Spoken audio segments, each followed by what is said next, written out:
It's late at night when a young woman finally leaves her workplace after doing extra hours. A group of guys take the taxi she saw first, so now she's stuck walking home.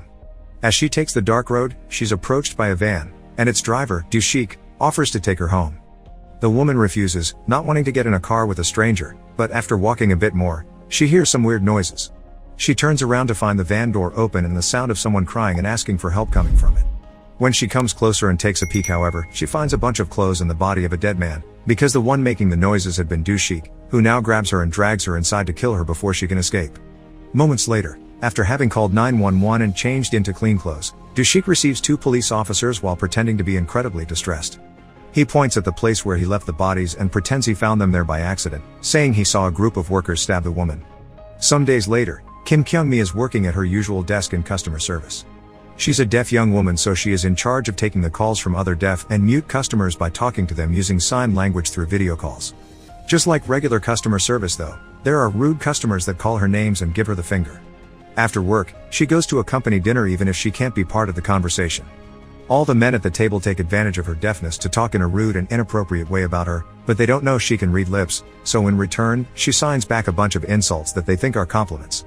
Afterward, she goes to pick up her deaf mother from her own work, a tailor's shop, saving her from almost getting run over by a bike thanks to the sound sensor on her car.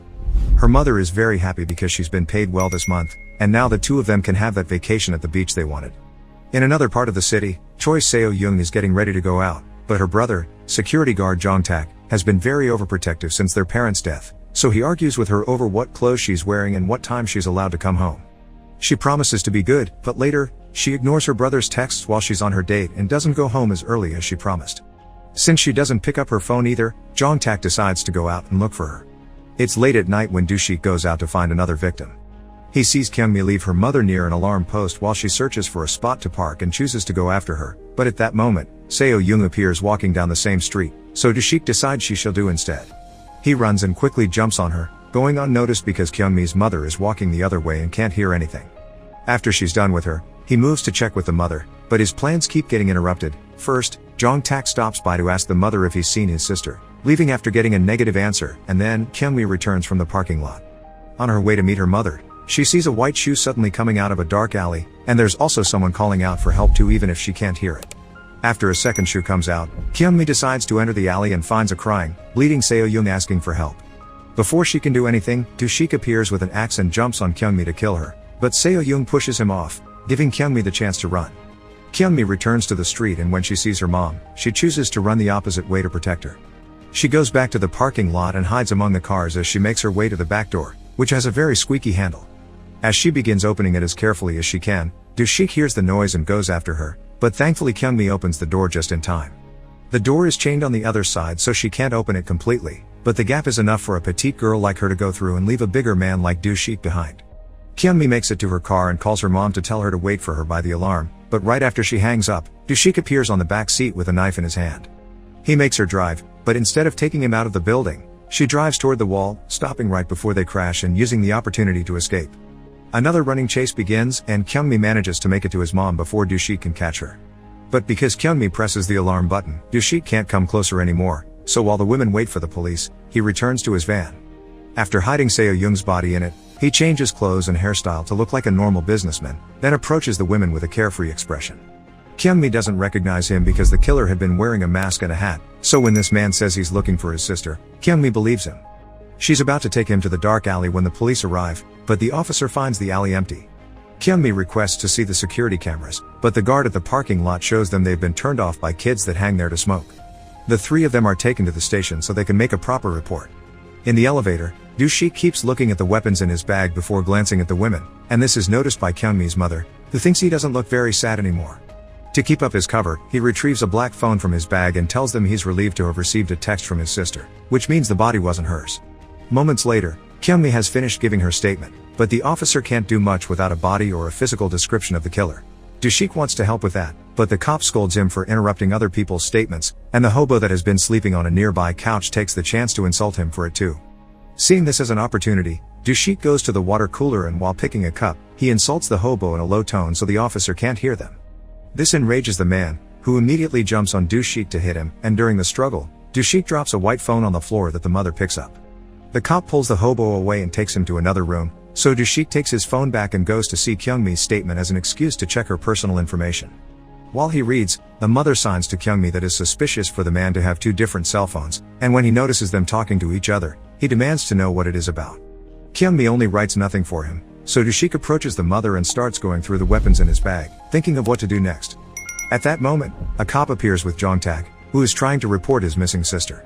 The officer tells him to show the picture to the other 3 since the description matches Kyungmi's statement. Do-shik pretends he hasn't seen her before, but Kyungmi immediately recognizes her and gives him her statement to read. While she tries to give him more details, the cop leaves the room to take care of the hobo that tried to re-enter the place, so Do-shik takes that chance to tell the mother not to move or he'll kill Kyungmi. Then he shows her what is inside his bag as he takes a knife and moves towards her daughter, but the mother manages to make a loud noise that alerts the others. Jong-tak turns around just in time and stops the knife, so the 2 men begin fighting as the women go outside and call the cops over. Do-shik admits having hurt Seo-young, which enrages Jong-tak. He begins beating up Do-shik furiously and even grabs the knife to put it on his neck, demanding to know the location of his sister, but they are interrupted by the cops. Do-shik pretends to be a victim and because of the compromising position they're in, the officers believe him so they arrest Jong-tak instead. Do-shik gets to walk free, and the women stay with Jong-tak while the cops check the security cameras and see they were telling the truth. While Jong-tak goes back to the streets to search for his sister, the police take the women to their apartment, which has a bunch of lights that blink if they detect movement. While mother and daughter are having some tea, the lights warn them of someone at the door, which worries them because it's really late, but it turns out it's just the mother's coworker who's come to pick up some bags. The 2 elderly women leave together, leaving Kyungmi alone in the apartment, unaware that Do-shik has now arrived and broken the sensor outside the door so the light won't give out his location. His steps inside are detected though, so when Kyungmi leaves her room to investigate, Do-shik makes an alarm clock ring to make her think that's what triggered the lights. Afterward, once she is back in her room, he finishes turning off all the other sensors in the house while she texts Jong-tak, who had given her his card in case she needed anything. Do-shik grabs his axe and gets ready to strike, but at that moment, Kyungmi notices a toy on the dresser is activated yet the lights don't react to it, so she turns around just in time to dodge Do-shik's attack. She runs to another room and puts a dresser in front of the door before sending a text to Jong-tak to tell him the murderer is here. Then she texts her mom to tell her not to come back, but as the door stops shaking, she gets a text saying she's already there and found the door open. Thinking her mother is in danger, Kyungmi begins moving the dresser back, but as more texts from her mom asking for help arrive, she realizes they have perfect spelling when her mother usually doesn't type so well. It's then that she realizes Do-shik has her phone and she stops moving the dresser just in time for him to appear at the door gap. He tries to grab her hand, but Kyungmi manages to pull it back and lock the door on his face. This doesn't stop him for long however, Do-shik begins destroying the door with his axe to make his way inside. Not having another way out, Kyungmi jumps off the window, but Do-shik grabs her by hair as she falls. She struggles against the hold and manages to make him let go, causing her to fall safely on a pile of trash. Kyungmi begins running again and Do-shik goes after her. Soon Jong-tak finds them and joins the chase too. After running through dozens of blocks, Do-shik corners Kyungmi in a closed area, and he's about to attack when Jong-tak arrives. To stop him from hitting him, Do-shik puts his own knife against his neck and threatens to kill himself, which means Jong-tak would never know where his sister is. With Jong-tak frozen in place, Do-shik sends a text to his phone with Seo-young's location and makes him choose between the 2 girls. Jong-tak apologizes to Kyungmi and runs away in search of Seo-young at the address he was given, Kyungmi's house. Obviously, Do-shik lied and the place is empty, and Jong-tak only comes across the mother when she comes back. Meanwhile, Kyungmi tries to use a chair from the trash to defend herself, but Do-shik takes it from her and uses it to pin her to the ground.